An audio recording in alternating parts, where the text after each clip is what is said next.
Hello, good evening, welcome. Thank you for joining us. I was a little bit concerned because not only do the Sabres have a chance to clinch the next round of the playoffs tonight, but it all of a sudden turned into this gorgeous evening. But I'm so grateful for those of you who have come to join us tonight. I think this is gonna be a really special evening. I wanted to do a couple quick thank yous before we get to our main event here, but I wanted to thank M&T Bank, who continues to fund our Design Aloud speaker series, which allows us to bring interesting and engaging people here to Buffalo and make it free and open to the public. So we're grateful for them, especially in these times where it feels like funding for the arts and for culture is it's always at threat, and it feels even more at threat right now. So we're so very grateful to the M&T Bank Foundation for continuing to allow us to do our work here and for their continuing to support. I also want to thank New York State Parks. Tonight's event is being recorded and live streamed, which is something we cannot usually do here. And New York State Parks stepped in and provided us with the ability to actually do that tonight. So if you have friends who are hoping to attend this, or afterwards, if you were like, I know you couldn't make it because you had front row seats at the Sabres, we will actually have a recording, and it'll be available to you as registrants, but it'll also be up on our YouTube channel, so you can find that, you can share it, and we're excited about that. So actually, a lot of the work that we do here is not possible without New York State Parks, so just a big general thank you to New York State Parks. And then I want to thank personally the whole staff of the Martin House for helping with this event, but also specifically our curatorial and our programs teams who have really made this come together tonight. So Jordan and Abby are here, and Susanna is here. You'll meet Susanna in a minute. So just wanted to say a quick thank you to the staff. And then finally, to all of you, if you're a member of the Martin House, thank you, thank you. If you're just here tonight to enjoy this program, thanks for coming out.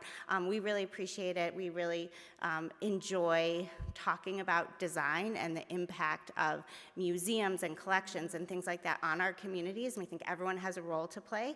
And sometimes I think museums feel like these, big ivory buildings on a hill. And I think what tonight's speaker really speaks to is we all have agency when it comes to our museums, and they are a part of our community. And so hopefully we can all be a part of them. So I'm really excited about tonight. So thank you for coming. I probably should have mentioned that my name is Jessie Fisher. I'm the executive director here at the Martin House. But it is my pleasure to welcome our curator, Susanna Tejada, to the podium to introduce tonight's speaker.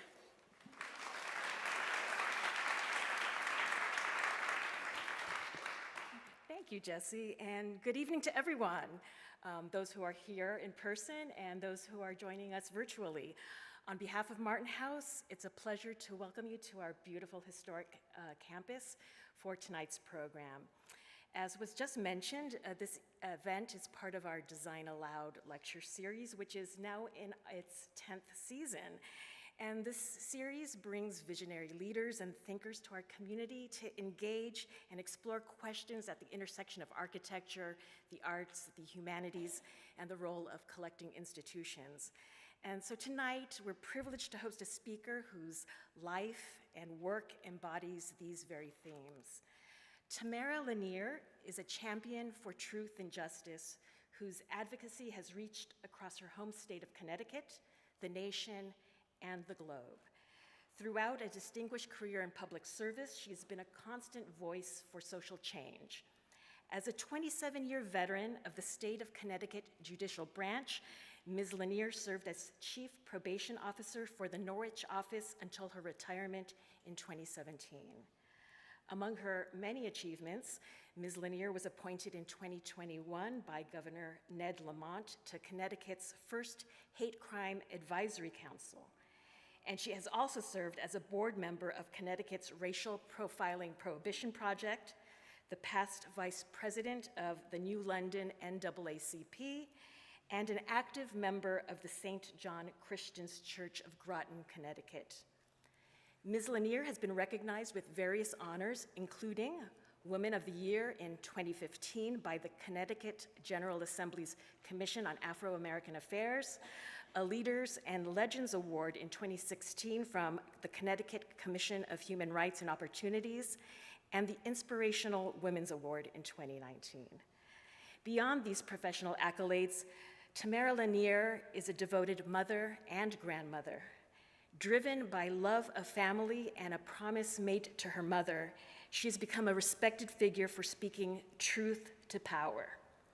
With the support of nationally acclaimed civil rights attorneys Benjamin L. Crump and the late Michael Kozloff, Lanier filed a landmark reparations case against Harvard University to reclaim ownership and control of the images of her enslaved ancestors, Renty Taylor and his daughter Delia. Her powerful journey is chronicled in the 2021 documentary Free Renty, as well as in her memoir, as you can see on the screen there, the cover, titled From These Roots, published in 2025.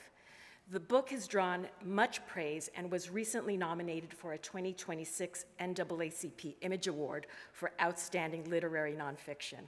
Amazing. Her unrelenting work has also been featured by major international media outlets, including the New York Times, the Boston Globe, The Guardian, Hyperallergic, and Democracy Now! But above all, Tamara Lanier has sparked critical conversations about the role of collection stewardship and institutional accountability among cultural heritage professionals, as well as the public at large. It's through these tireless efforts that she challenges each of us to confront the enduring legacy of slavery, to heal the wrongs of the past, and to restore dignity to those who came before us. Tonight, Ms. Lanier will share her hard-fought and inspirational story. Following the presentation, she'll take questions from the audience and sign copies of her book, which are available at our pop-up museum store just right next door to us this evening. So it truly is an honor to have her with us, so please join me in welcoming Tamara Lanier.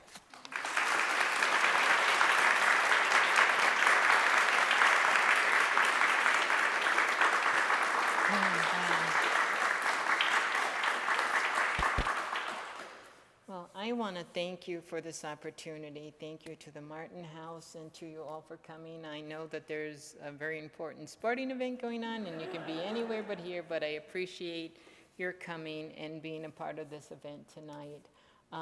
I want to start by saying I have a lot of information here.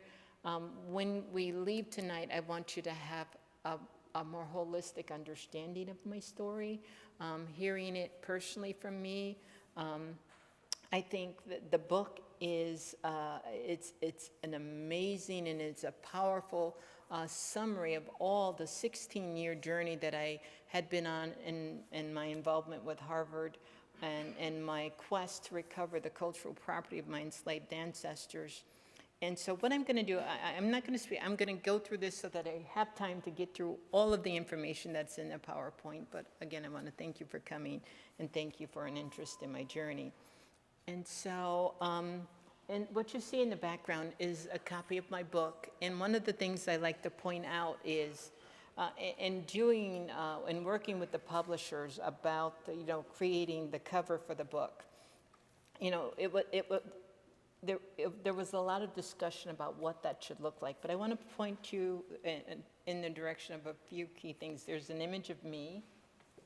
This is me. This is obviously Renty. This is from the Massachusetts Supreme Judicial Court, their ruling.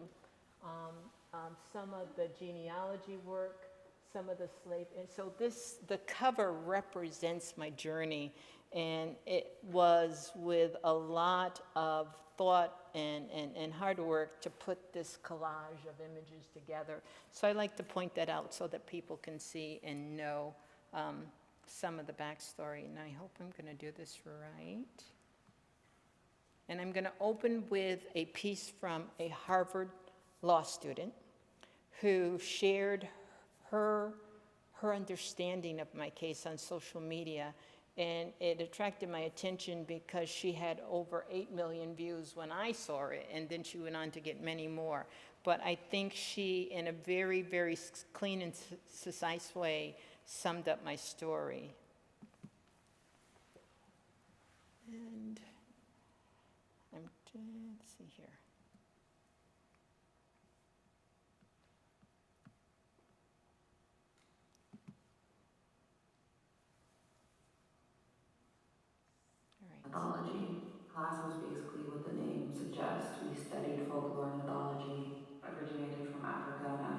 Americans. So think Brer Rabbit, Uncle Remus, Anansi the Spider, all of that. And it was taught by a brilliant woman, Professor Maria Tartar. And she was white.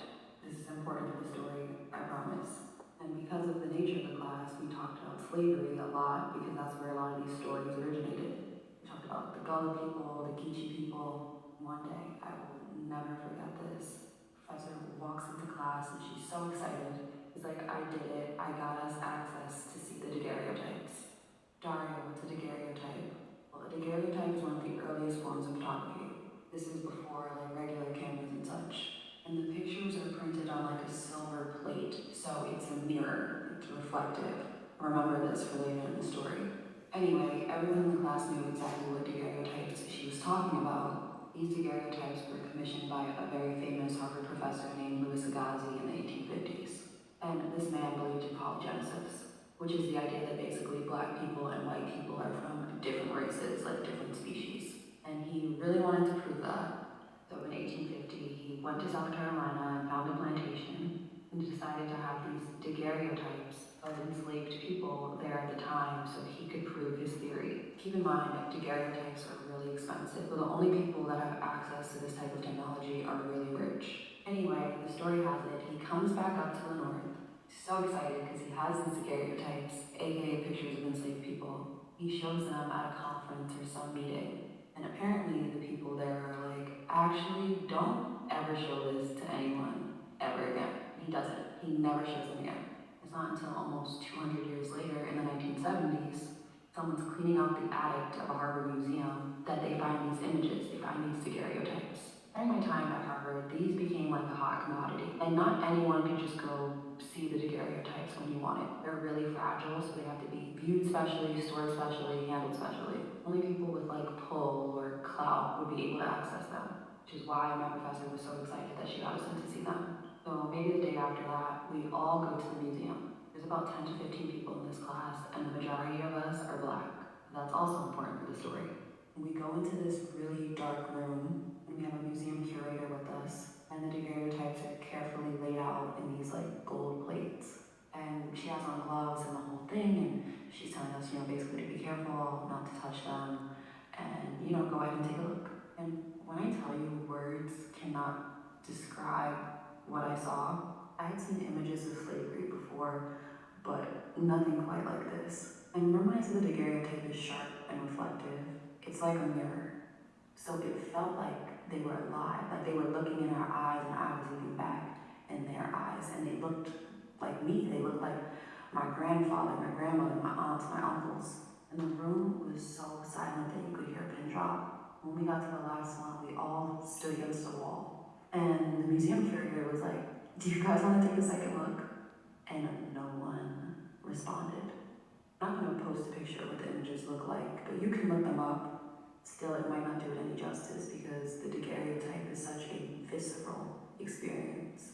As soon as we walked out that room, so many of us were in tears, just bawling, like hysterical. Experience had such a profound effect on me. I actually wrote about it in my Yale Law School admissions essay, an essay called a 250, and I'll read just a part of it for you here. The daguerreotype is an early photograph known for its hyper-realistic quality.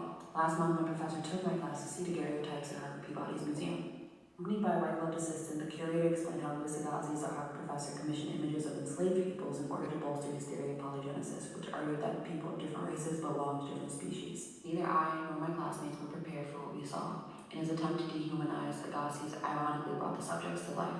This rehumanization is precisely what made it feel so wrong to be staring at them, for they all had been posed for the camera, some without clothing, but all without their consent. When asked if he wanted a second look, the room fell silent. The glass wall that often disconnects the scholarship we study from the experience of those who lived it had shattered.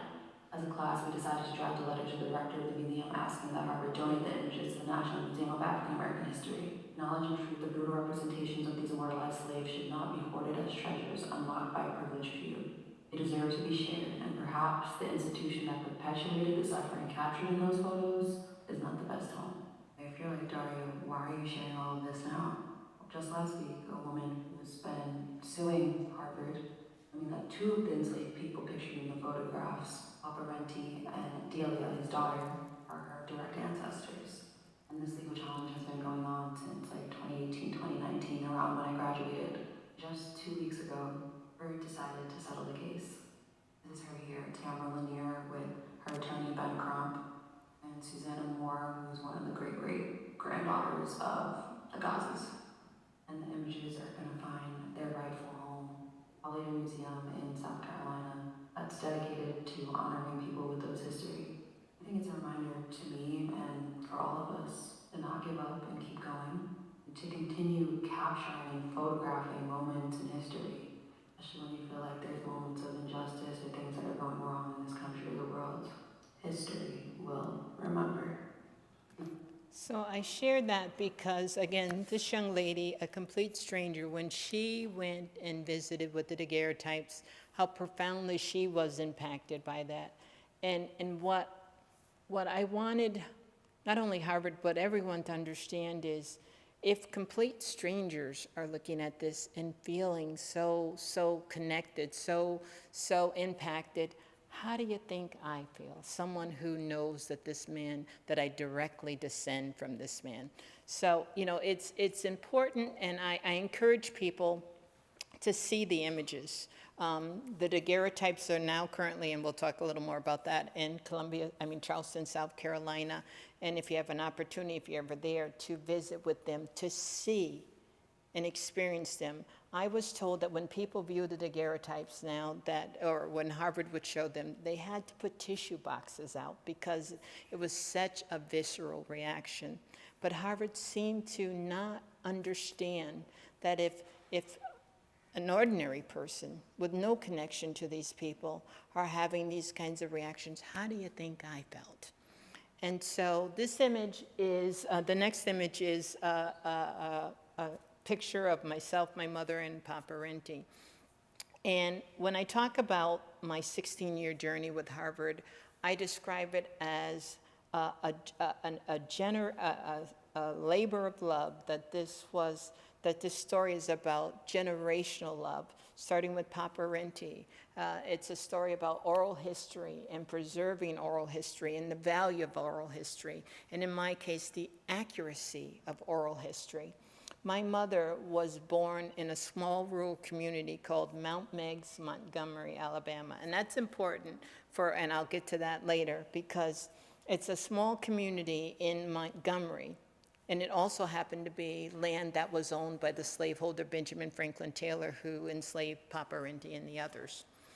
And so, but my mother grew up the daughter of sharecropper parents. She also grew up in an extended family with her grandfather, who was also named Renty, who was born a slave, who lived many years as a slave, but would share those experiences with my mother and tell her to always remember and to never forget.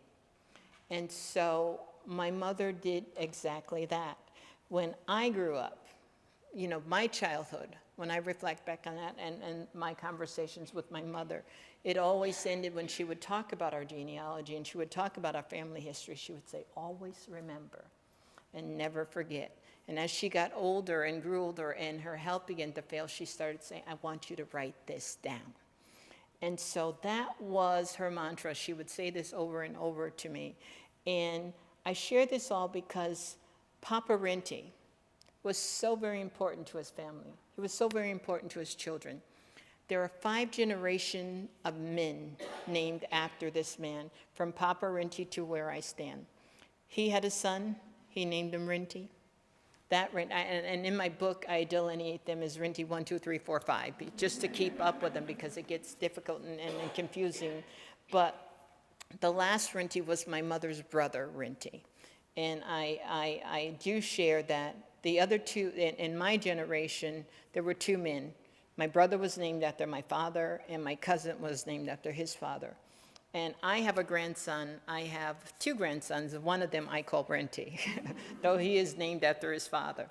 But, you know, again, I share that all to say that this man was so incredibly important to his children. And also in some of the research that I have discovered that Delia had a son who she named Renty. And I have been in communication with the descendants of those children, Renty. And we met we connected over social media, then this was maybe about 2 months ago. And I had been looking for them and reaching out and trying to find them. I firmly believe that this is Delia's descendants. And one of the amazing things is, as I look at the pictures on social media, I see a family resemblance, which is very, very rare. But my mother, again, she grew up hearing these amazing stories about who Renty was, that he was a scholar, that he was an educator, that he was a community person. He did whatever he could to help people. He was respected, he was revered, he was loved. And each generation of his children celebrated this man for who he was. One of the things that my mom was most fond of, and there's this story about Renty getting a hold of Noah Webster's blueback speller and teaching himself to read at night, and that he would study well into the night until he learned to read, and that he would also teach others to read, and that he would read from the Bible and teach Bible stories. And one of the amazing things, and I'll get to a little of that later, when I found the descendant, Dr. Edmund Taylor, the great-great-great-grandson of Benjamin Franklin Taylor, the slaveholder, he told me these same stories about some of the enslaved could read, and that they learned to read through Noah Webster's speller, and that they would teach each other and would have Bible sessions. And so one of the things that's unique and amazing about that experience with Dr. Taylor, I often say, I was hearing the same stories, one from my mother and from the enslaved perspective, and the other story I heard from Dr. Edmund Taylor from the slaveholder's perspective, and they were the same stories, which was so amazing. And so, again, this starts with a promise to my mom and generational love passed down through the generations, and my mom putting the responsibility on me to write our family legacy down, write it down. And so my mom, she suffered from diabetes, and ultimately she had renal failure, and that is what ultimately took her life. She did not respond well to diabetes, but she knew she was dying. In the last moments we spent together, she said, I want you to promise me you'll write these stories down, and you will write. And I recorded her telling some of these stories. My mom, through her illness, she had a pulmonary embolism where her lungs filled with fluid. She almost died. She did die and was resuscitated. But when she came out of that, when they took the respirator off and she could talk, she's like, do you have the dictaphone? She wanted to record these stories. And so it was, she was very, very adamant about documenting this. And our last lucid conversation, she said to me, promise me you'll write this down. And when I would make these promises to her, I just did that to comfort her in the moment, because I wanted firstly for her to not focus on her failing health. And talking about Papa Renty excited her. She enjoyed doing that, and it was a distraction for her. So I would encourage her to talk about him. And so after her passing, one of the things that really burdened me is, and I remember I was out walking one afternoon, as I would do daily for lunch, I'd go out and I'd walk, and I'd stop into this gentleman. Let's see here, let me just advance it one more. Rich Morrison, who owned an ice cream shop in downtown Norwich. I would stop into his place for lunch. He had a farm in Lebanon, Connecticut, and he had amazing fresh vegetables, best salads there. So I would stop in and pick up a salad, and one afternoon, something just caused me to bare my soul to him. And I said, did I tell you my mom died, and that, I had made this promise to her that I would document our family story and do our family genealogy project. I don't know the first thing about it. It's 2010 at this point. The internet then was not what it is today, and most of this work was done in archives. You had to physically go to these places and look this information up. I didn't know the first thing about where to go and how to do this, and especially how to do any of the genealogical online work. And so I was sharing this with Rich, and he said to me, I'd love to do this research. He said, write down what you know, and I'll take a shot at it. And I remember thinking in that moment, especially 2010, there was this running joke about seniors and computers and that, they didn't know where to find the power button. And I remember thinking, okay, how much help is Rich going to be? But I was grateful for the offer and the opportunity. He tore a receipt from his register, and I started writing down on this small piece of paper what I knew and names. And specifically, the one thing he said to me that stood out for him, that helped him, was the fact that I shared with him that they called Papa Renty the Black African. And so Rich goes home, does this amazing research project on my ancestry, and he puts this information together, an amazing document. I don't go back to his shop for weeks. And when I walked in, he was standing at his register, and he threw his hands up, and he says, "Where have you been? I found your Papa Renty on the internet." And I'm like, what is my Papa Renty doing on the internet? What have you found? And so at this point, we don't even know each other's names. We just exchange small pleasantries, and I pay for my lunch and I leave. But we exchanged our names and our telephone numbers and our email address, and he emailed me a document. And so I go back to work, and I really don't give it another thought. I get in bed that night, and I'm like, let me look at what Rich has sent me here. I open up my email, and the first thing I read about is Louis Agassiz and this scientific racism and this horrible scientific experiment that he had performed on these enslaved people. And I'm like, this is some real twisted, dark stuff. Oh my gosh, what is Rich sending me here? And I'm reading about polygenicism and this attempt to prove, and again, we have to, for context, it's 1850. The country at this point is divided along the questions of race and slavery or emancipation, the future to slave, and all of this is going on at this time. And so now we have this Harvard scientist, and I like to, again, for context, compare what happened then in 1850 to what we see happening today. When you watch either cable news or these talking heads, when they want to convince you of something, the first thing they do, they bring in a Harvard lawyer or a Harvard doctor or a Harvard politician or a Harvard political analyst to give credibility to whatever they're trying to get you to believe or buy. And so just as they do that today, they did this in 1850, where they brought in Louis Agassiz to justify the promotion of slavery and that black people were subhuman. And then you even have the onset of the 3/5 of a person because of this race science that says that we are not of the same blood as white people. And so this was the purpose of Louis Agassiz's science. But I'm reading all of this, and I'm like, well, what does this all have to do with me? And in the bottom, the next document, I see Renty Taylor, which I knew was the name of my ancestor. I click on that document, and what opened my screen changed my life. I saw the image of Papa Renty up for the first time. And I knew immediately that this man was the man that I had heard so many stories about for my entire life. I remember in that moment staring at my screen for probably about 15 or 20 minutes, just looking at all that I saw and all that I knew that was familiar. In the eyes, the cheekbones, I saw my ancestors, I saw my uncles, I saw me. I also felt in some strange way that we were communicating with each other. Just as I'm looking at him, he's looking back at me, almost like messaging me. And so I also felt his indignation, his frustration, and his victimization. It was a surreal experience.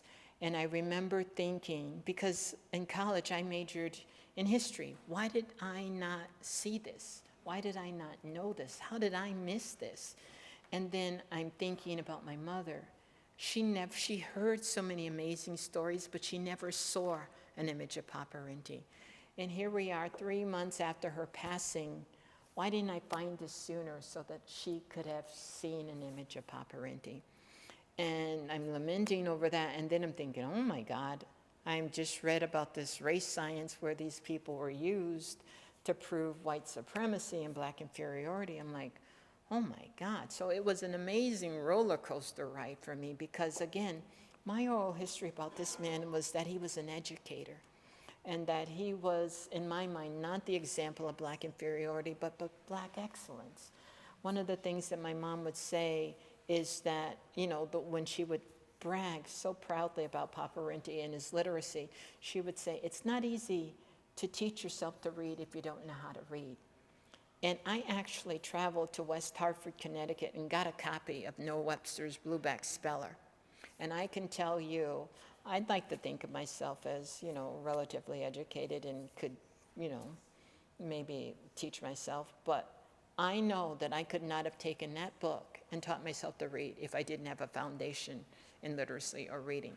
What that tells me, and again, is about the resilience of the black culture, of the enslaved people, to do these amazing things with limited resources, and all at the peril of their own life, because if it were to be discovered that they were reading or teaching people to read, they could be killed. And so again, that was to me an example of black excellence, not black inferiority. And I'm like, oh my God. And so I remembered after, I called my girls, I said, girls, you gotta come see this. And I said, you gotta see the image, look at this.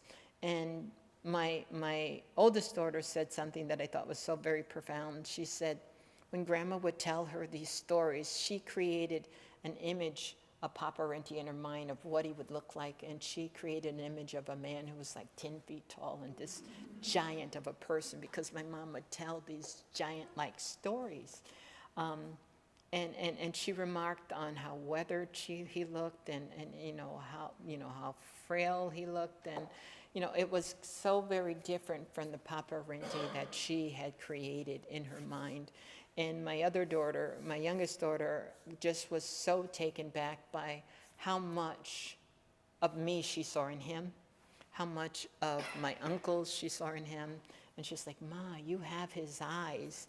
And, we just sat probably for another half hour just looking at and reflecting all that was familiar. And I remember in that moment thinking, I have to reach out to Harvard and let them know they got the wrong person. That, my ancestor is not the symbol of black inferiority, that he is the symbol of black excellence, and you have to correct this narrative. And so that evening, that was my decision to share with Harvard. This man has a rich oral history, and the legacy that defines him is extraordinary. As he was beloved by his children, he was special, and he was not someone who should be in the shadows of Louis Agassiz. And so I did that. And but I want to show you before then, through the research, what I came to realize, and I think I just passed the picture, so let me see it back here. What I came to realize, in doing this work and piecing this story together, came to realize that this image of Renty had become in this country the symbol of all that was wrong with American chattel slavery. And so as I continued on and as the story started to work its way out, I'm hearing from people all over the world. This is an image that was sent to me on social media by someone in West Africa who talked about a slave memorial in Africa where students from all over Africa come and travel a great distance to take a selfie with Renty. And he shared with me that on this day, 115 students came and they posed for this image. And he wanted me to know what Renty meant to people in Africa. The next slide is, I'm jumping here again. This is an image of a woman, Sasha Huber, who is an artist from Helsinki, Finland. And she put together an international campaign to what she calls demount Louis Agassiz. Louis Agassiz was born in the community of Grindelwald, Switzerland. And in Switzerland, in the North Face Mountains, one of the tallest mountains in the world is named after Louis Agassiz. And so Sasha, when she learned his story, and Sasha also wrote a book that she describes, she calls Renty Horn. But in her book, she talks about Louis Agassiz as the father of the eugenics movement because of his racist science, and that how it has poisoned imaginations all over the world, that he was the father of apartheid, that he was the father of medical apartheid, and that her goal was to demount him and to remove his name from one of the tallest mountains in the world. So she created this transatlantic committee to petition the Swiss government to change the name of Agassiz's horn to Renty horn. And so while she didn't have 100% success, they did give Renty a peak at the foot of one of the mountains that she baptized, as she calls it, Renty horn. And so she chartered a helicopter and she flew to this peak and she placed this stake baptizing this part of the mountain, Renty horn. And the next slide was sent to me again on social media, where Carnival, one of the largest floats in Carnival in Brazil, Renty was the feature. And, I share this all to say that, how my perception changed and grew. I saw him as the face of American chattel slavery. The world sees him as the face of American chattel slavery, and they shared this with me. So I reach out to Harvard, and I'm like, you got the wrong guy here. You need to know his story and who this man is. I reached out to the Peabody. I said, not only did, I shared my story, I shared the comprehensive document that Rich Morrison had put together, that I'm a lineal descendant. And, I asked for two things. Firstly, that I want them to acknowledge Renty's legacy and who he was. And I also want them to also acknowledge I'm a descendant. And so I got no response back. They weren't interested in hearing my story. They weren't interested in what I had to offer in terms of who this man was. And they actually told the media, when the media would reach out to them, there's no way she can prove she's a lineal descendant of Renty. And they would often say, there's no way she can prove that her Renty is our Renty. Imagine that. And so what I started doing was digging deeper into the research. And and one of the things that I have to share, I often talk about this, is I say I was blessed with so much grace and good fortune. This is a community story. It's a story about so many people coming together, so many people seeing a grave injustice and being willing to step into the fight to right a historical wrong. And so I knew I needed an excellent genealogist to help me prove that my Renty was actually the one that Harvard held at their Peabody Museum. And lo and behold, my daughter is at work and she's sharing our story, and her friend says, well, I know the best genealogist in the world. And she says, his name is Chris Childs, and he did Barack Obama's genealogy, and he owes me a favor. And so she said, I'll reach out to him.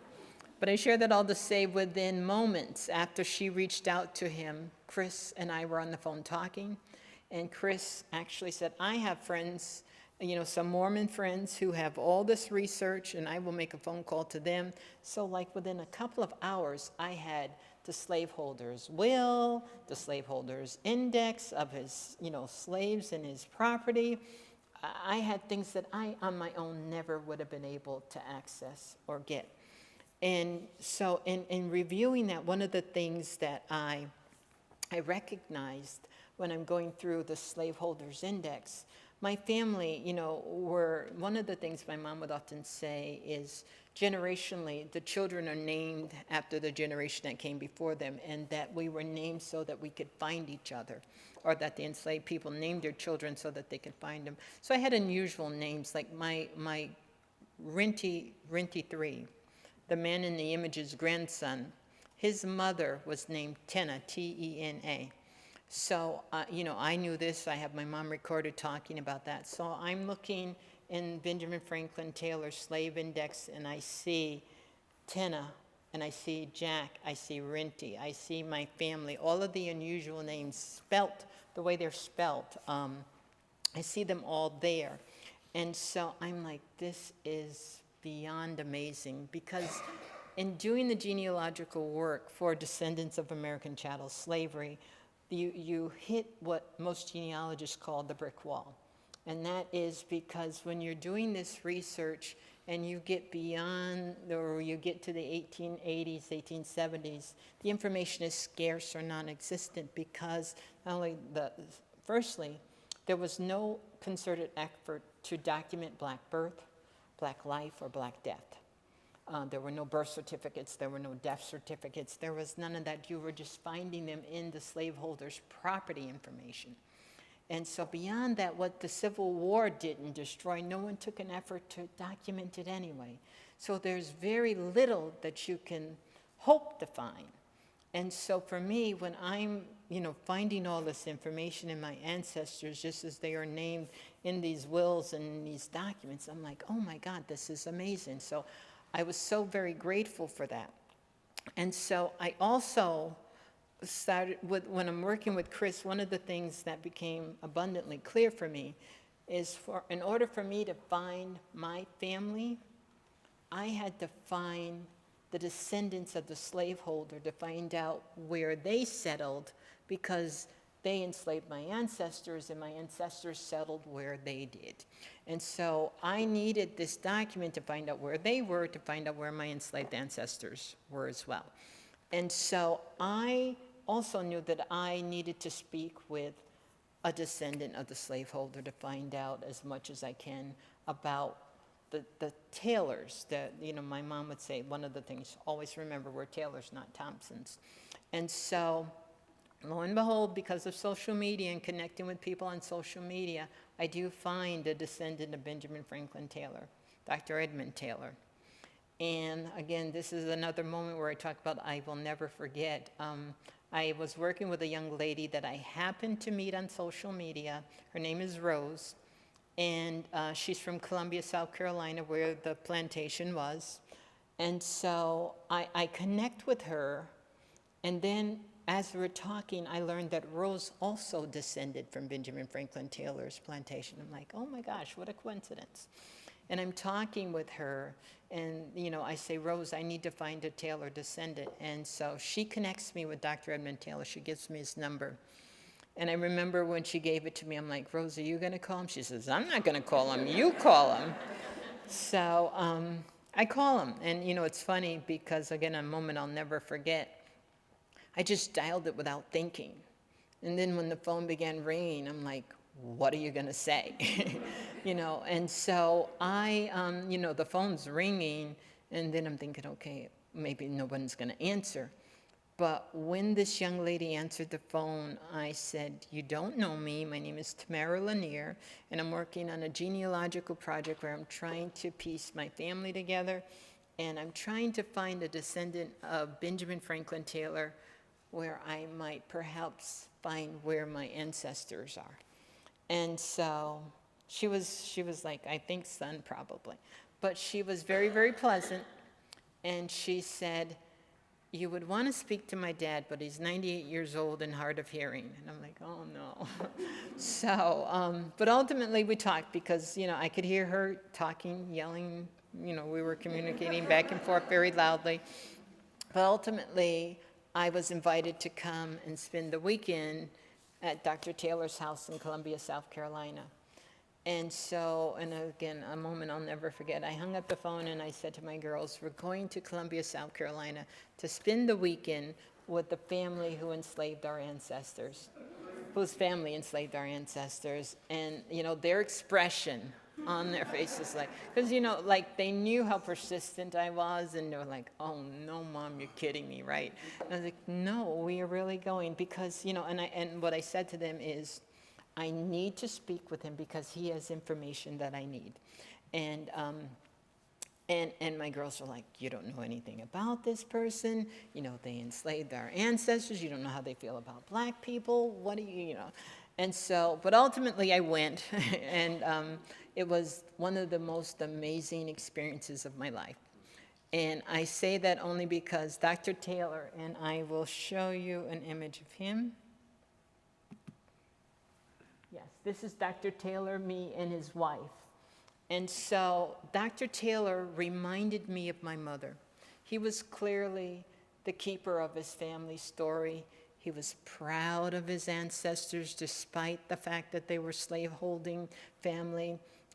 One of the things that he shared with me is he said the Taylors treated their enslaved with dignity and respect. And I also felt like when Dr. Taylor knew I was coming, that he set the stage for me. One of the other things he did was he invited a gentleman by the name of Rudy Wise and his wife to come to dinner as well. And Rudy and his wife had also descended from the Taylor plantation. And Dr. Taylor was quick to point out that he had put Rudy through college and medical school, and now he's retiring from a medical career. He also, when he took us on a tour, he showed me all of the things that the Taylor family had done and given to the state.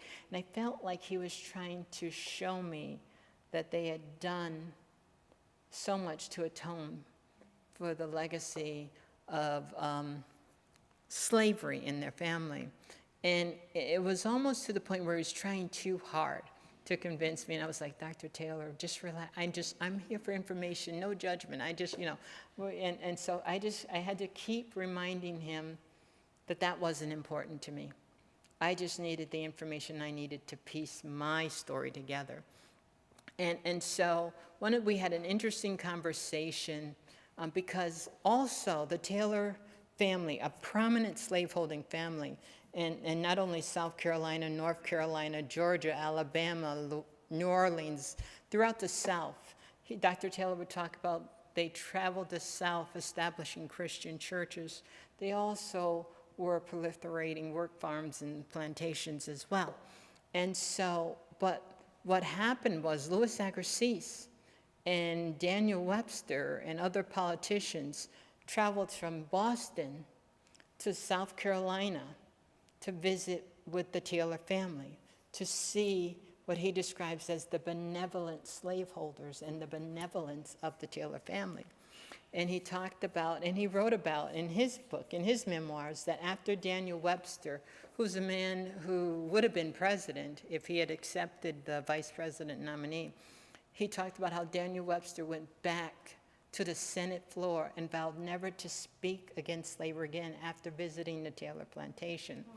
And so what I pointed out to Dr. Taylor at that point was, of course, all of these Boston politicians and scholars aren't just traveling to see the benevolence of the Taylor family. These are people who were heavily invested in the Industrial Revolution in the North and were making as much money from cotton as the people in the South. So their motives may have been, a little hidden, in the sense that it wasn't about the benevolence of the Taylor family. It was about their ties to the Industrial Revolution in their pocketbooks. And so, but I had an amazing visit with him. And, what was so bizarre, Dr. Taylor was telling me stories, and they were the same stories that my mom told me. And when I'm sitting there listening, I'm thinking, I'm hearing the same stories from two very different perspectives. My mom would talk about the fact that some of Renty's children stole the way to the Underground Railroad to Ohio. Dr. Taylor told me that the Taylors operated an Underground Railroad, and many of the Taylor enslaved were set free on the Underground Railroad. My mom talked about, again, Renty's literacy, that he would read, write, and teach and preach the gospel. Dr. Taylor was telling me the same thing about their slaves. And one of the other things, like in my family, particularly with my elders, we call our elders like Papa Renty. The women, there was a Mama Turi, Mama Ophelia. Papas and mamas were their terms. So Dr. Taylor was talking about an enslaved woman who, now he was almost 100 years old, but he called her Mama Letty. And so I'm listening to him, and I remember thinking, he's embracing African culture and doesn't even realize it. But it was, again, so much of my own experience that he was talking about. And one of the things that I did was I visited a slave burial ground, and I will show you, whoops, I'm getting ahead. But I got way ahead.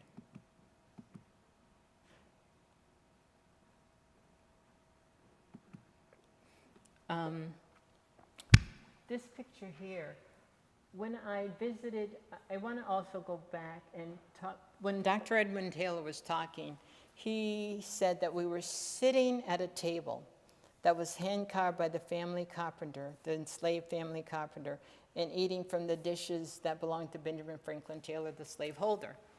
And so I had the slave index from Benjamin Franklin Taylor that said that my enslaved ancestor was the family carpenter. And so when he said that, you could have knocked me over with a feather, because I'm sitting, and I actually took a few pictures and you can see them.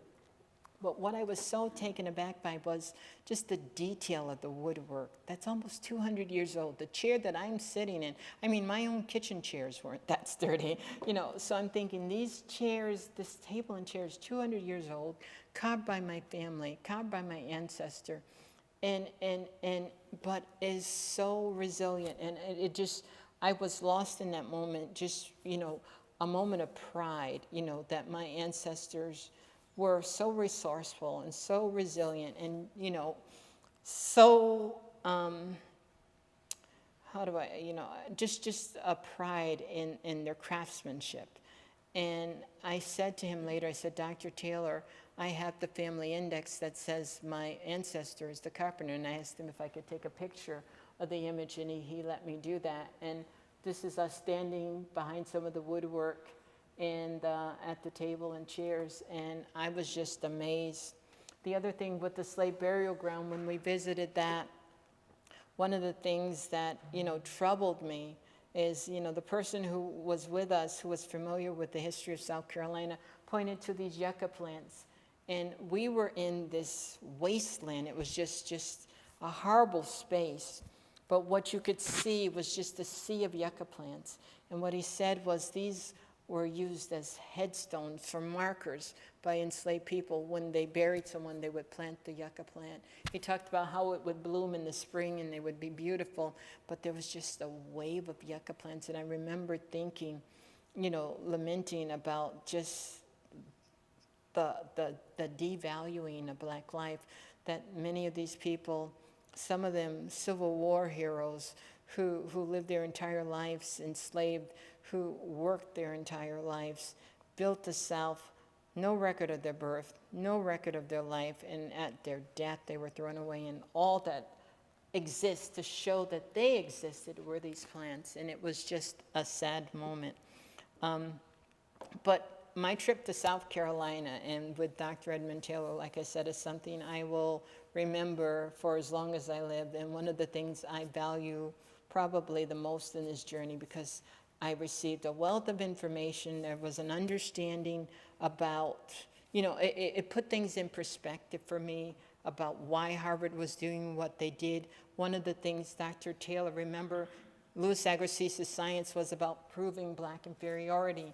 He wrote to his mother that Blacks had the intellectual capacity of a 7-month-old fetus in the womb of its mother. So, you know, I pointed out to Dr. Taylor, if the Taylors knew that their enslaved could read and write, then how do they embrace this theory of scientific rate? They just don't jive. So it was just like an epiphany for me, where I understood that this was not about Black inferiority. This was about the promotion of slavery and protecting cotton for not only the North, but for the South as well. And so, you know, like I said, I learned so much from that visit. But the other thing that I knew is Harvard was not willing to budge from their position. They weren't willing to sit with me. I asked over and over, sit down with me, look at my documentation. I control direct line from this man in the image to me. They would never sit down. And to this date, no one from Harvard University or from the Peabody has sat with me and reviewed my genealogy. And I always asked why. And I thought maybe it's just to give themselves deniability, where they can keep denying there's no way she can prove it if they never see the proof. And so they just would never look at my research. They would not, and they would just keep saying, gaslighting the public. And so I happened to be at a conference, a criminal justice conference, where Ben Crump was speaking. And I was in a room and there had to be over 2,000 people in this room. And I was way back in the back. And I'm sitting and I'm listening to him and I'm thinking, he's the type of attorney that wouldn't be afraid to challenge Harvard or to confront Harvard. Because I had talked to others and they were like, you don't want to fight with Harvard, you know. Harvard has more money than most countries, and nobody wanted, especially in Harvard's backyard, because their influence was far-reaching and their funding, whatever, many of the people were either getting money from Harvard or affiliated or on the board of overseers or on something affiliated with Harvard. And so no one wanted to touch this. And I remember thinking, Attorney Crump would be that type of person who would be willing to take this case on. And so I'm way back in the back, and I can't begin to help you understand how far away I was. And this is another way, you know, when I talk about God's intervention and how he made open doors and made a way out of no way, I was able to press my way through a crowded room, inching, excuse me, from the back of the room to the podium where he was speaking. And I made my way to the podium to get his attention. And then I remember thinking, oh my gosh, now that I'm here, what am I going to say? But I had a picture. My daughter had created a business card for me, and she had put Renty's image on the cover. And I gave it to him. And I said, this is my Papa Renty. And I said, I'm in a fight with Harvard, who has his cultural property and who is, you know, denying this man not only his dignity but his legacy. And this is about reparations. And so I gave him the card. We exchanged business cards. We talked for maybe about 30 seconds. We took a selfie. And we both went on our ways. And I was like, okay. So a couple of days later, I don't think a full week goes by, where he calls me and he said, Miss Lanier, this is Attorney Ben Crump. I haven't been able to think about anything since since I gave him that card of Papa Renty. And I often say there's something about that look, that the way he looked into the camera, the way he looks at you. And like I said, it's like it messages me or like commands me. But Attorney Crump said the same thing. He says, I just haven't been able to stop looking at this image. And he said, you're right, this is about reparations. And he said, but it's a 200-year-old slave reparations case. And I'm going to need, and he said he's going to need to go back and sell this to his partners. And he said, many of them are conservative and white. And he says, I don't know, but I will get back to you. He says, I haven't been able to think about anything else since you gave me this card. And so, lo and behold, Marshall, which I'm learning today, has some ties here in Buffalo. But Attorney Crump had a feature role in the movie Marshall. And the screenwriter for the movie Marshall was Attorney Michael Koskoff of Bridgeport, Connecticut, because Attorney Crump needed a Connecticut attorney because he wasn't licensed to practice in Connecticut. So they're on the set of this film, and Ben starts telling Mike about this case. Now, by this point, I've met with Ben. I've given him all the research. I've given him everything that shows I'm a direct descendant, and how Harvard has dismissed me, how they, have denied Renty his legacy, and how, this is about the repatriation of cultural property. And so, but I share this to say that I call it the making of a dream team. My dream team probably began its making here in Buffalo. I did not know. I know that they were on the set and that they had filmed in different locations, but Ben sells this to Mike Koskoff as they're filming the movie Marshall.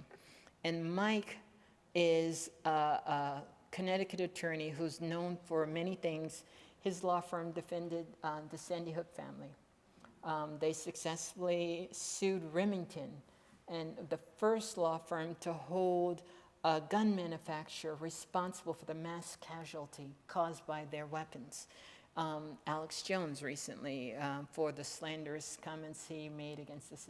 So Mike has held so many powerful people accountable, but Mike loved the idea of holding Harvard accountable. I mean, he would get giddy over the fact. I mean, he enjoyed it so much. And I remember like when we had them pigeonholed, like when we had them dead to rights, he was just like so excited about that stuff. So, but the other thing is Mike was stricken with cancer. And it took him very quickly. Mike, when he started writing this complaint, one of the things he said is there are two things we have to do. Firstly, he says, we were sworn to secrecy. We couldn't say anything to anybody that we're suing Harvard over this.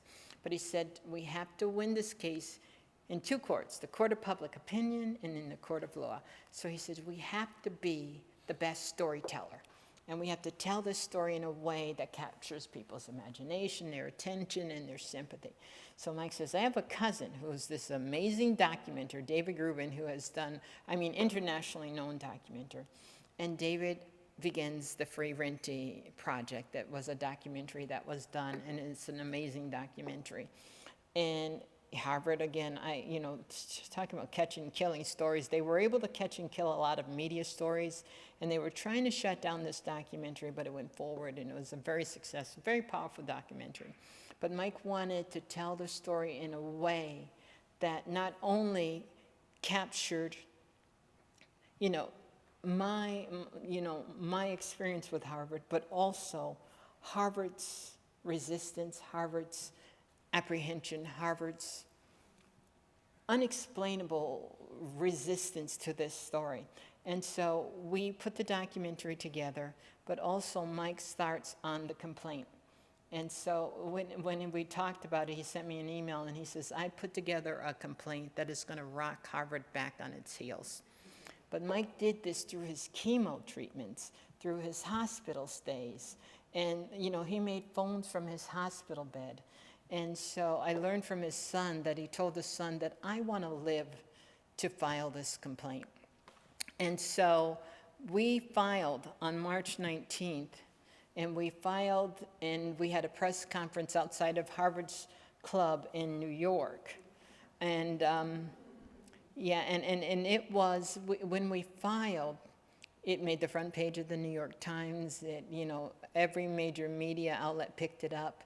And one of the other things, I alluded to it just briefly, but Harvard was very good at catching and killing these stories and telling reporters they actually told reporters not to run the story. I have an email from the editor of the Harvard Crimson where we met.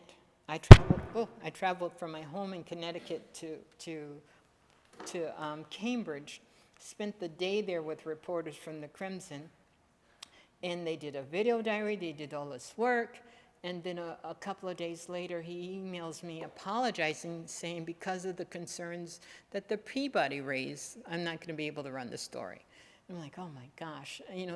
So many reporters had reached out to me and said, well, Harvard is saying there's nothing here, there's no story here, and they didn't do the story.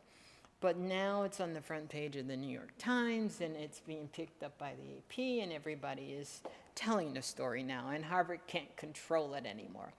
And so, one of the things that Mike, and if you haven't read the complaint, I put, it is in the book for the most part, most of it is, but there is a Yale taught law professor who said that this complaint should be taught to every first-year law student. That's how powerful it is. And it was one of the last things that Mike did. Another attorney reached out to Josh and said that the way they wrote this complaint has caused them to revisit how they write their complaints, and they are going to be modeling their complaints. Just a powerful document. And so basically, the complaint is alleging a number of things. Firstly, they refer to Harvard as a tortfeasor, or someone who is civilly responsible for wrongdoing. And so what the complaint lays out is that when Harvard commissioned these daguerreotypes, they did so at a time when slavery was illegal in the state of Massachusetts, so that these daguerreotypes are the fruit of a crime. And so that Renty and Delia, my ancestors, because they are crime victims, they're entitled to restitution or the return of their property. Harvard's argument was simple. Firstly they said, and they cleaned it up. They first said Renty and Delia couldn't own property, they didn't have a property interest in the daguerreotype, so I couldn't have inherited it. Then they said Renty and Delia didn't have a property interest in the daguerreotypes because the photo always belongs to the photographer. And so, you know, I worked for 27 years in the court system, worked on restitution cases for my entire career, reviewed restitution cases as a supervisor, did restitution investigations, worked on child porn, worked on revenge porn, all of this. I knew that not to be the case. And it just did not make sense to me. And so I knew that that argument wouldn't hold water. One of the things that, and I'll just regress right here to say, Harvard was first saying, you know, these images was gifted to the university, the daguerreotypes, by Louis Agassiz. And they were referring to them as Agassiz's daguerreotypes. The Agassiz family came together. 43 of them pinned a letter to the Harvard president, President Bacow, and said, give Tamara Lanier the daguerreotypes. Yes. And not only, you know, the 43, but they also gave their, many of them PhDs and scholars in their own rights and, you know, well respected in their specific careers or, you know, area of expertise. Harvard didn't respond. They didn't even respond to their letter. And so this image here is after the Agassiz put together the letter, we met in Cambridge and we hand-delivered it to the president. And he did not respond. And so we knew, again, it didn't make sense, Harvard's reaction to this. You know, all we were initially asking is that you just tell the truth as to who Renty was, tell his story. If you want to celebrate Agassiz, that's fine, but, tell Renty's truth. And so that was not doable for them, so we filed. And again, our argument was, I thought, very clear. Harvard's argument didn't make sense. But when we filed in the Massachusetts Middlesex Superior Court, in the lower court, and they ruled, why is this doing it? All right, let's see here. They dismissed the case. Harvard had filed a motion to dismiss. And so the judge affirmed that and dismissed the case. So my attorneys were very quick. We are going to appeal this. And so in Massachusetts, you go the lower court, and then your next step is to go to the appeals court. So my attorneys were, we're not going to the appeals court. We're going straight to the top. We're going to the Massachusetts Supreme Judicial Court. And we are going to, appeal to the court based on the same arguments. And the arguments didn't change. One of the things that is unique about my case that has never happened before, reparations cases have been brought on behalf of enslaved people in the past. They've all been dismissed from the door for lack of standing, meaning like in order for you in 2026 or 2023 or 4 when we filed, you have to show that you have a standing in a case to bring a case on someone's behalf. It's very difficult for someone to show that they're a lineal descendant of an enslaved person, but not only that, of an enslaved person that has property because they couldn't own property. So these kind of cases have never been brought before and have been brought but dismissed from the door for lack of standing. So this court, one of the unique things about our case was we were fighting to have that right to be heard in court for that standing. And so the judge basically adopted everything Harvard said. I'm like, he didn't even consider what we were arguing. Let's see here. I'm going to move forward with this one. It's just Attorney Crump talking, and one of the things he talks about, he has represented so many people and he's done so many cases, but there's 2 cases that he said have profoundly stuck with him. And he said it's representing Renty and Delia and also Henrietta Lacks, who is the woman and he said, so he just speaks about the 2 cases that have meant the most to him. But when we filed with the Massachusetts Supreme Judicial Court, it was during COVID, and our attorneys had to argue before the Massachusetts court, and it's a panel, I think there were maybe 9 judges that were all on the bench. and they had to argue before them. And what I want you to notice is how differently the judges responded to Harvard versus our attorneys. Our attorneys spoke freely and weren't interrupted. When Harvard gets up there, they just pounce on them. And so I just want to share that with you. It's beautiful. Oops, what's in here? Here in this case. I'm Attorney Ben Crump, and the fact that I stand before you as a free man and not a slave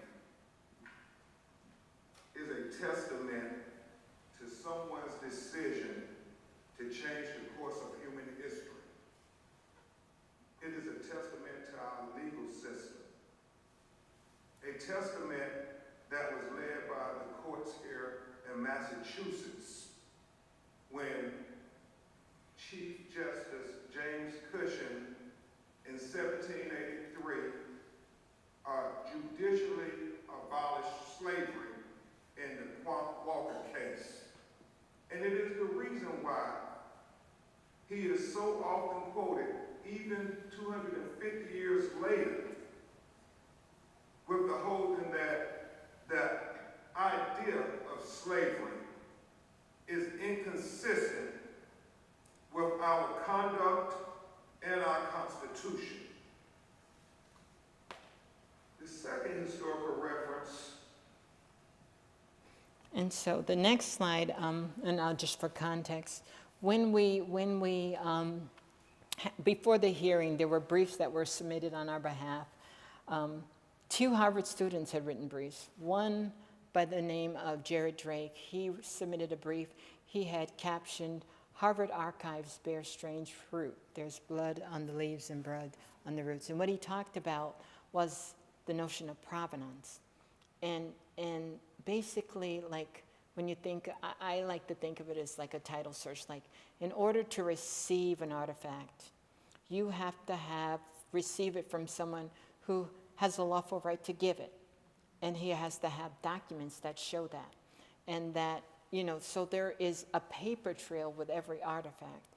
And what he was saying is not only is there no paper trail for the daguerreotypes, but the Peabody is a mess because they don't have what they're supposed to have in accordance to provenance. And so then he talked about the fact that Harvard did not have good title. And so the justices pressed Harvard, every one of them, what is your property interest? How can you define it? How do you? And they would basically say, our property interest doesn't matter. What's important here is she doesn't have a property interest. And so I will show that to you next year. Oh my goodness. I'm trying to get there.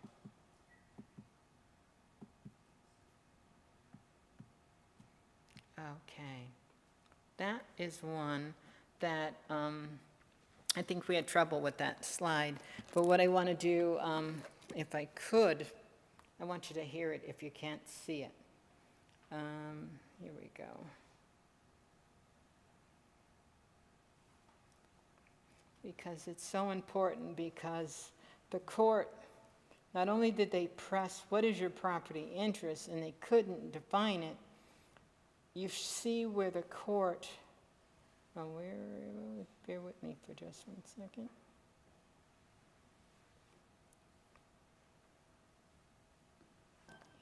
Here. For Harvard, along with my colleague, Victoria. Snow White.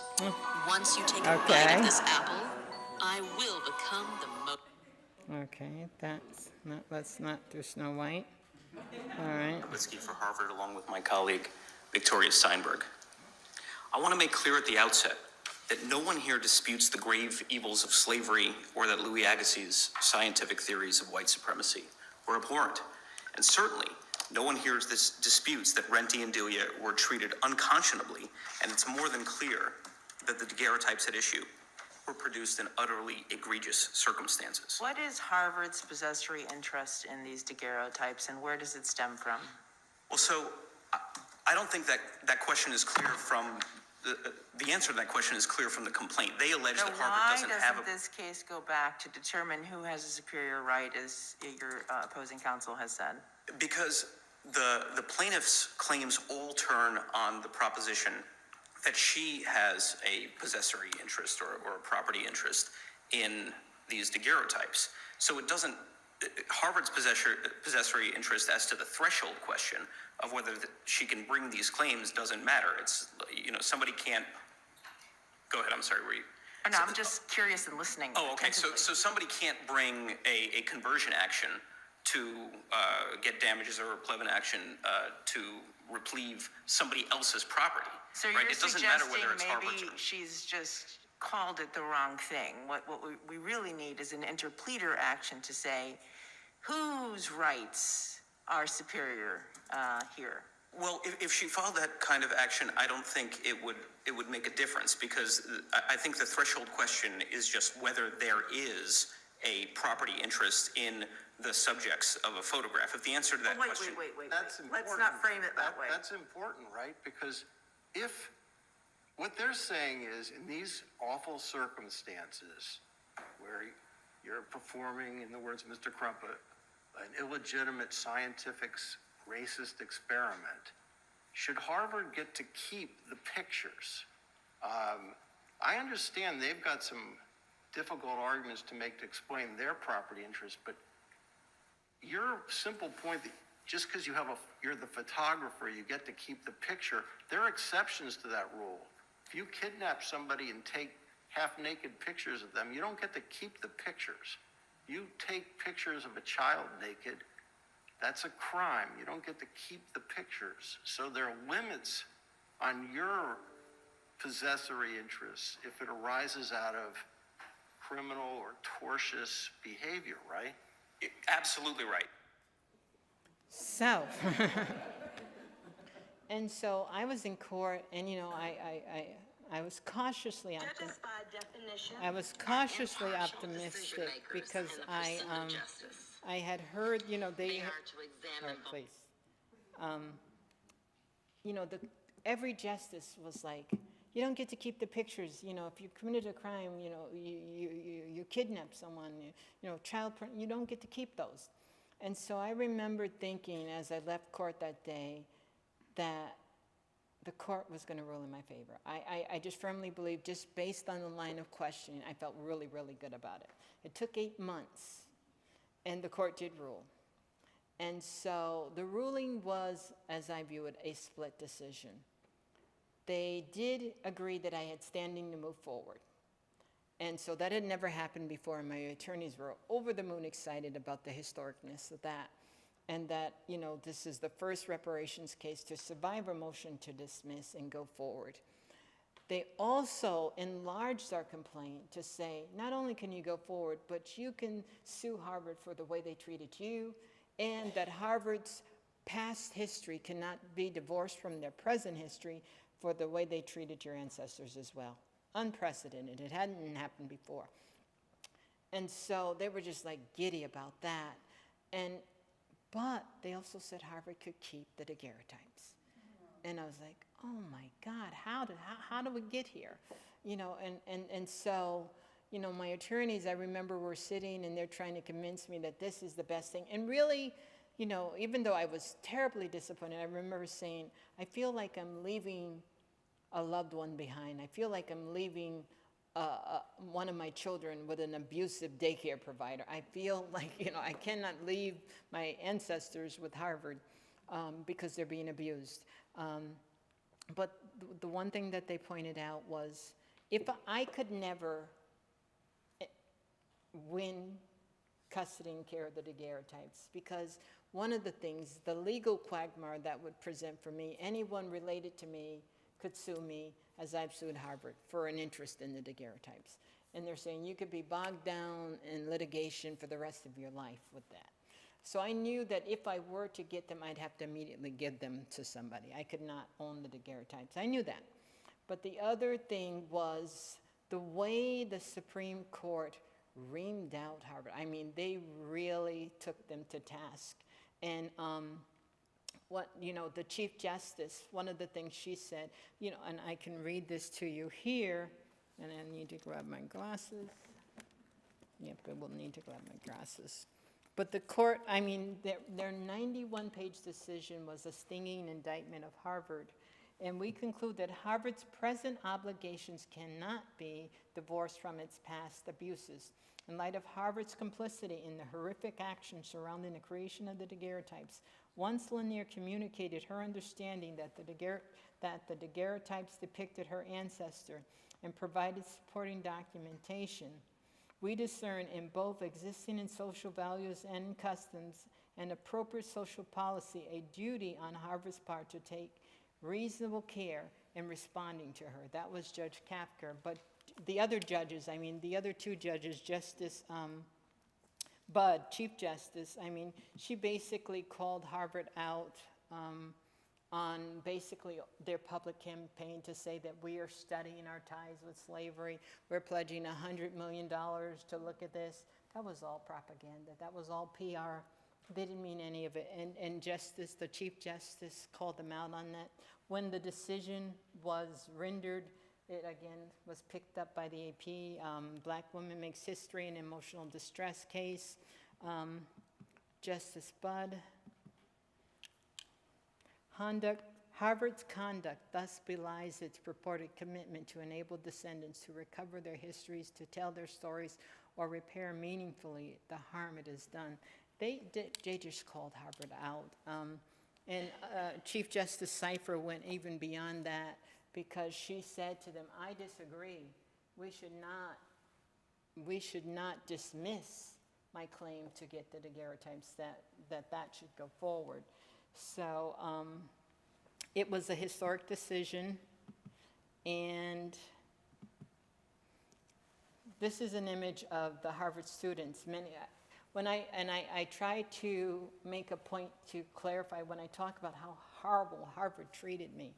It was not the students, it was not the faculty, it was not the alum. They were all so very supportive of me. In the Free Renty film, when you see, I was invited on campus, and the Harvard administration called the police on us.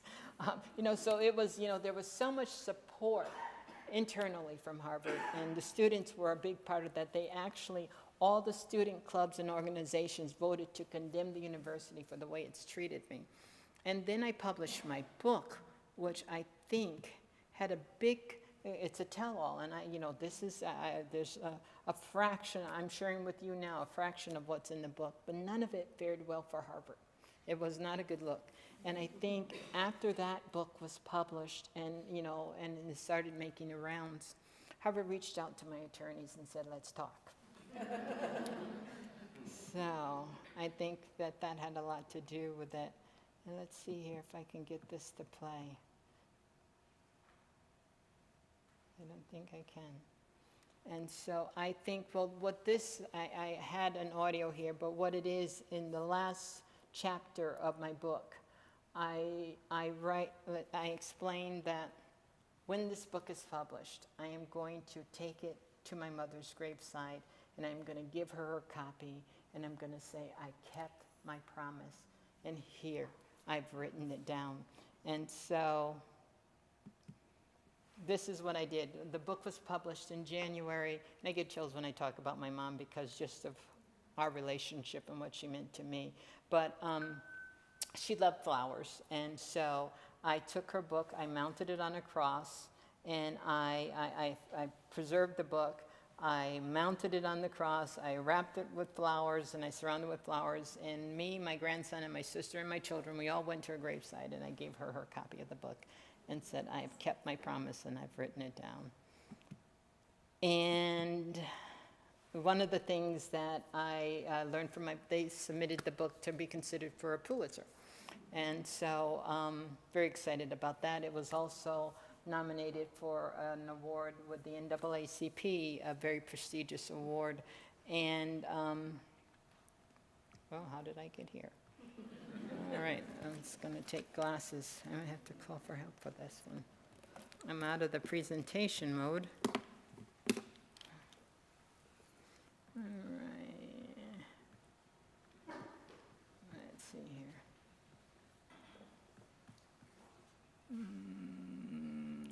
I'm going to need help getting back to where I was. I'm right at the end anyway, but one of the things that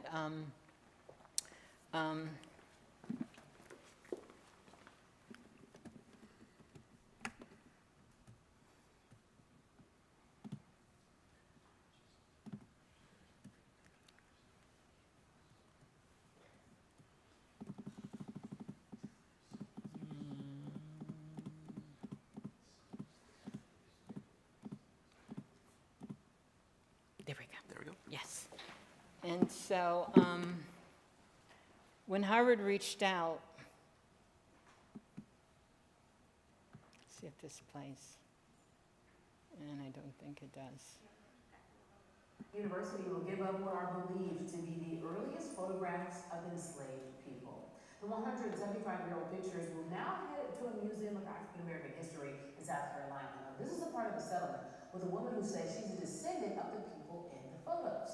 Tamara Lanier identified one man as her great-great-grandfather, Renty, who she calls Papa Renty, and the images were first commissioned by Harvard biologist Louis Agassiz, whose theories on racial differences were used to support slavery in the U.S. Descendants of Papa Renty and the descendants of Louis Agassiz coming together saying, we're better than this, America. We're better than this. Now, Harvard released a statement saying, quote, Harvard has long been a public institution to put them in the appropriate context and increase access to them for all Americans. They couldn't let me enjoy that moment. I mean, they had to take a parting shot at me. So, you know, and they said that it's always been their intention to get the degree. Why did I have to sue them then? And beyond that, they have said publicly in my local newspaper that we plan to keep these daguerreotypes in perpetuity. And the other thing, that they're not confirming my genealogy. They won't do that. But in court, the first thing that the attorney says, we're not disputing her genealogy. In their filings, we're not disputing her genealogy. But in the court of public opinion, they want to plant seeds of doubt. And so I'm just like, even in settling, they can't be fair. And so I think I'm going to end here. But University will yes. give up what are believed to be the earliest photographs of enslaved people. The 100. Okay. And so I will end there, and if there are any questions. Thank you.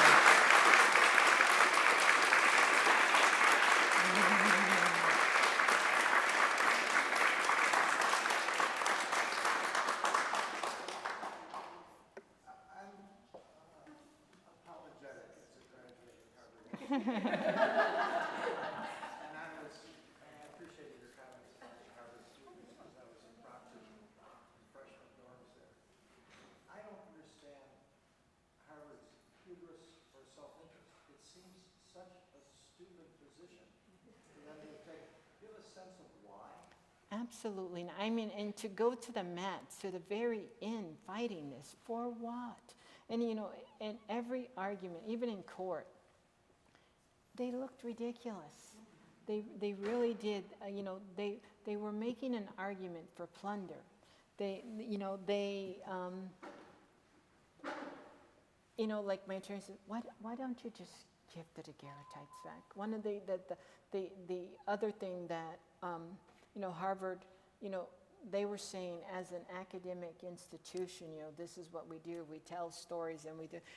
You're telling the wrong stories. It's documented. You're being misleading. You're not telling accurate stories. One of the things that I often pointed to was about good scholarship. Harvard University, you would expect that before you publish books, before you would host these seminars, if there's competing theories about what you're going to slow down and take a look at it. Never. They would never look at it. They would never sit down with me. They just steamrolled over me.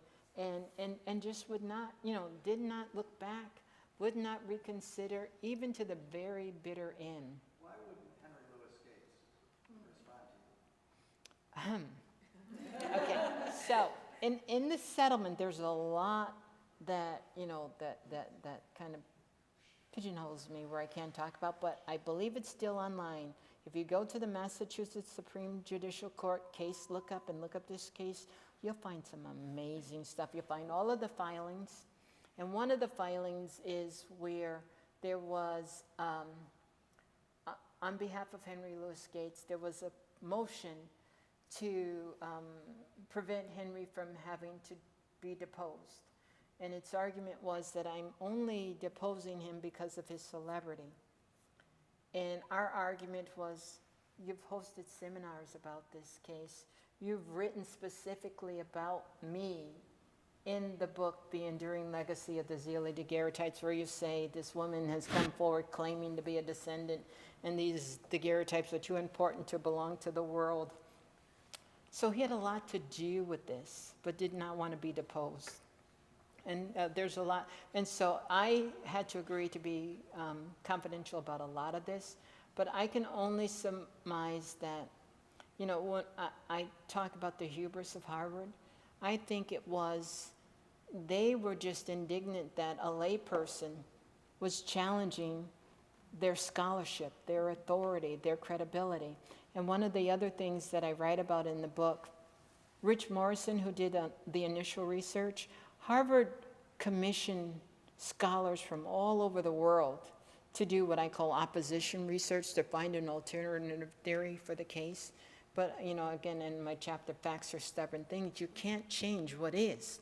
Do you think they knew at the beginning how little provenance they had as to the original history of the daguerreotypes? They did.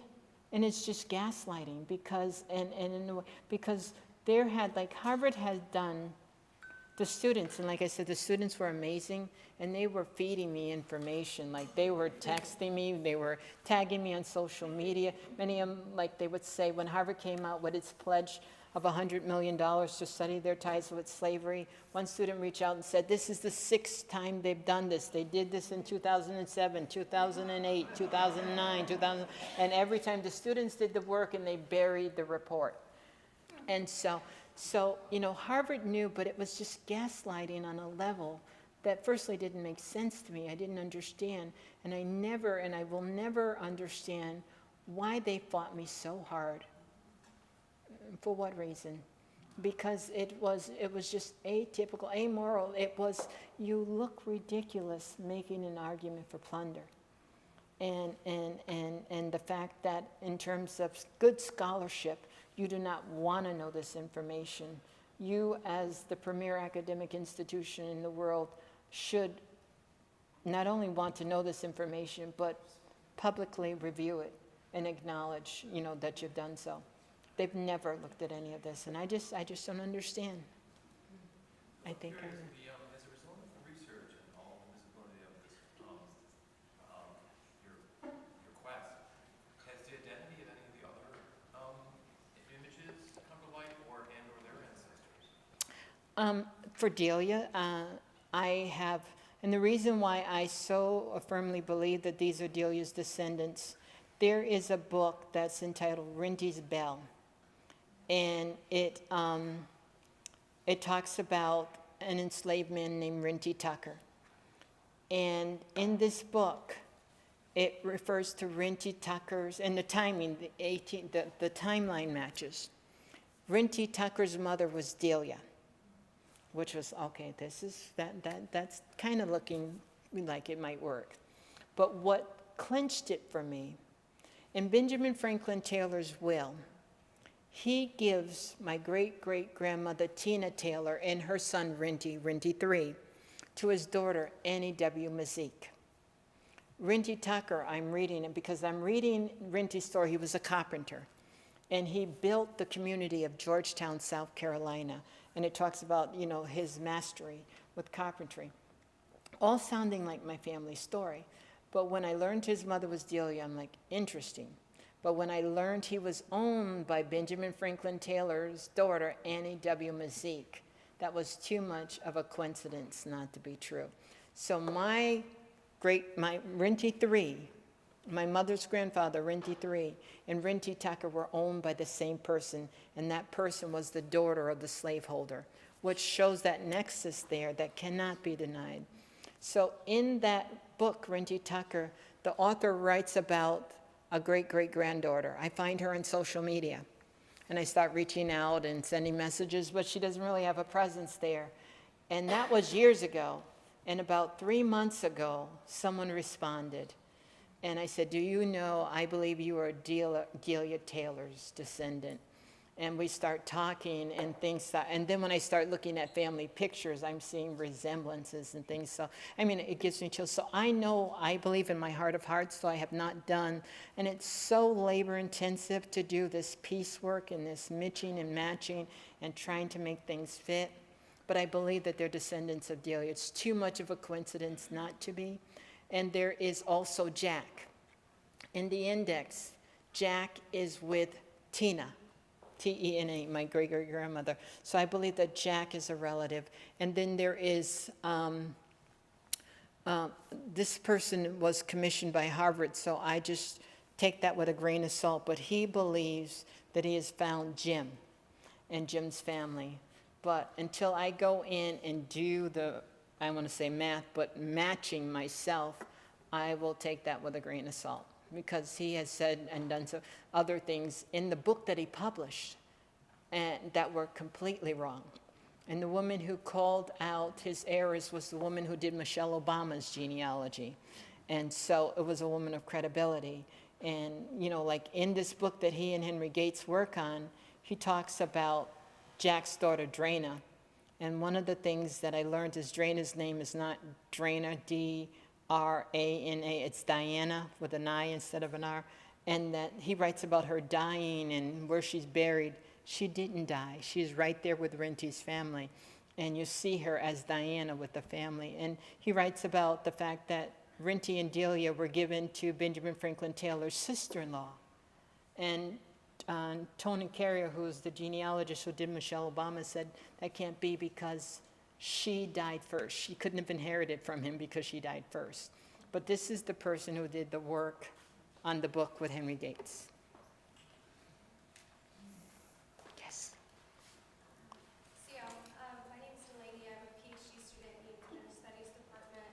I'm from the Cherokee Nation of Oklahoma, and I actually study repatriation. Oh. Your book was so good. The documentary was also fabulous.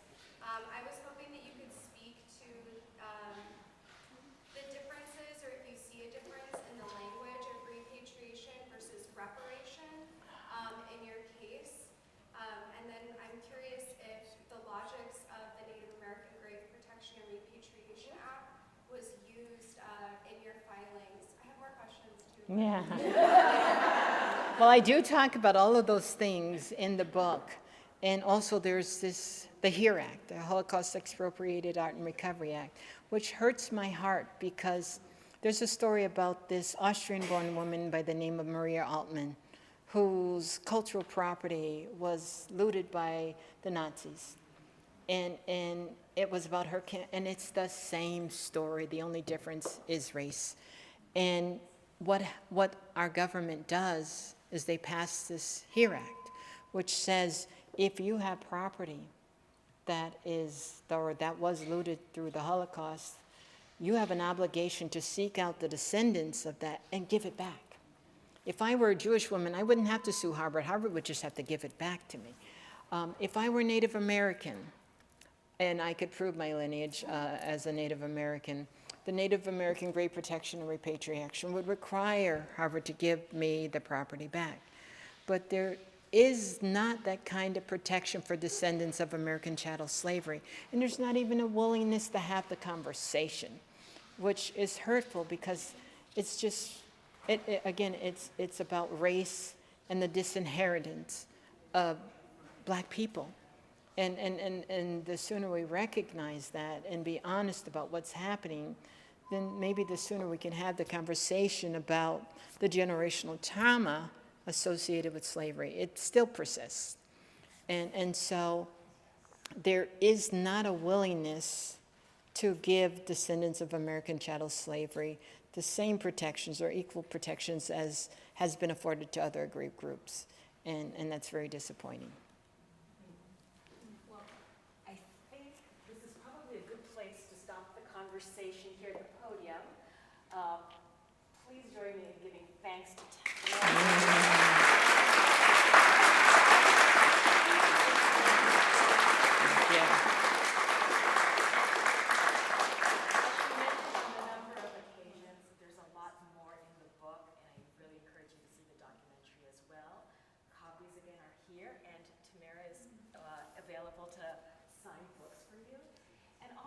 just to end that this particular lecture was, Tamara inspired this presentation because it's carries through some of the themes in our current exhibition, Collecting Ourselves, the Objects of Martin House, which is up until September 7th, and is thinking about what collecting and collections mean from various perspectives. And so tonight, we thank you for sharing your perspective and your journey with all of us. So thank you. And thank you for having me. Thank you.